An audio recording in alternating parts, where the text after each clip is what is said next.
La signora in rosso. Michelle Obama arriva dal cielo con l'Air Force 2. È mezzogiorno e mezzo quando atterra a Venezia, all'aeroporto Marco Polo, una mitragliata di foto, i flash impazziscono, la moglie dell'uomo più potente del mondo, scendendo le scale saluta con un sorriso smagliante. È accompagnata dalle due figlie, Malia e Sciascia, e quando muove il suo primo passo in terra veneta viene subito accolta dal prefetto di Venezia, Domenico Cuttaia, che con un profondo inchino la saluta assieme al governatore Luca Zaia e al nuovo sindaco Luigi Brugnaro, alla sua prima grande occasione con la fascia tricolore. Bella persona, una persona allegra, gli abbiamo raccontato di come a Venezia c'è la storia del basket in Italia.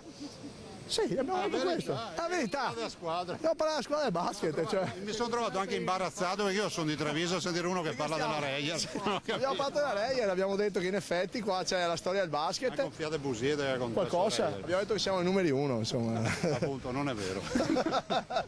C'è feeling tra Luigi Brugnaro e Luca Zaia che si tengono a braccetto e sorridono pochi minuti dopo, raccontando l'incontro con la First Lady americana in un aeroporto blindatissimo. La polizia è dappertutto, nulla è lasciato al caso. Anche i giornalisti, i cameraman e i fotografi, prima di accedere alla zona riservata alla stampa, vengono perquisiti. Le telecamere vengono smontate e controllate pezzo per pezzo. La macchina della sicurezza è mastodontica e impegna 350 specialisti. Ha detto che è felice di essere qui e io gli ho detto che è nella città più bella del mondo e lei ha detto è vero, siamo nella città più bella del mondo e direi che questo deve essere una soddisfazione per i veneti. È una giornata intensa quella di Michelle Obama che con le due figlie sale sulla macchina che la aspetta davanti all'Air Force 2 e raggiunge la base militare di Venezia, il Del Din, per passare il pomeriggio con i soldati americani. In serata la First Lady torna a Venezia, il dispiegamento di forze è impressionante con elicotteri che sorvegliano il tragitto dell'auto presidenziale, gli agenti in borghese che sorvegliano le strade e la polizia che blinda tutta la laguna.